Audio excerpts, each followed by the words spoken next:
মাথার চুল হয়ে গেল বড়, চুল কাটাতে চলে আসলাম জুনদহ বাজারে। জীবনের প্রথম চুল কাটালাম সিরিয়াল না ধরে। চলুন দেখে আসি আজকের ভিডিওতে।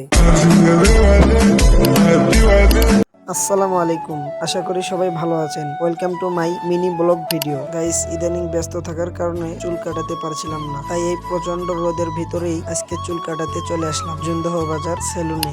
গাইস, আমার বাসা থেকে অনেকটা পথ হেঁটে আসার পরে অবশেষে জুনদহ বাজার চলে আসলাম। সেখান থেকে একটু তাড়াতাড়ি চলে আসলাম সেলুনে আসার পর দেখি সেলুনটি পুরোই ফাঁকা। গাইস, আগে যখন আমি চুল কাটাতে আসতাম তখন আমাদেরকে সিরিয়াল ধরে কাটাতে হতো, আর এই ঘটনাটা আমার জীবনে আজকে প্রথম ঘটলো। তাই আর দেরি না করে তাড়াতাড়ি চুল কাটাতে বসলাম। গাইস, চুল কাটা শেষে বাজারের ভেতরে একটু প্রবেশ করলাম এবং দেখলাম ভেতরে কি অবস্থা। গাইস, সবই তো ঠিক আছে, বাট আজকে একটু তাপমাত্রা বেশি, তাই ড্রিঙ্ক না করলে হবেই না। তাই একটি দোকান থেকে ড্রিঙ্ক নিয়ে আসলাম এবং সেটি পান করলাম। এখন হয়তো বা আমার খাওয়া দেখে আপনারা মনে মনে বলতে পারেন, হ্যাঁ, খাবেই তো একলা একলাই, আমারও কি আর খিলাবো।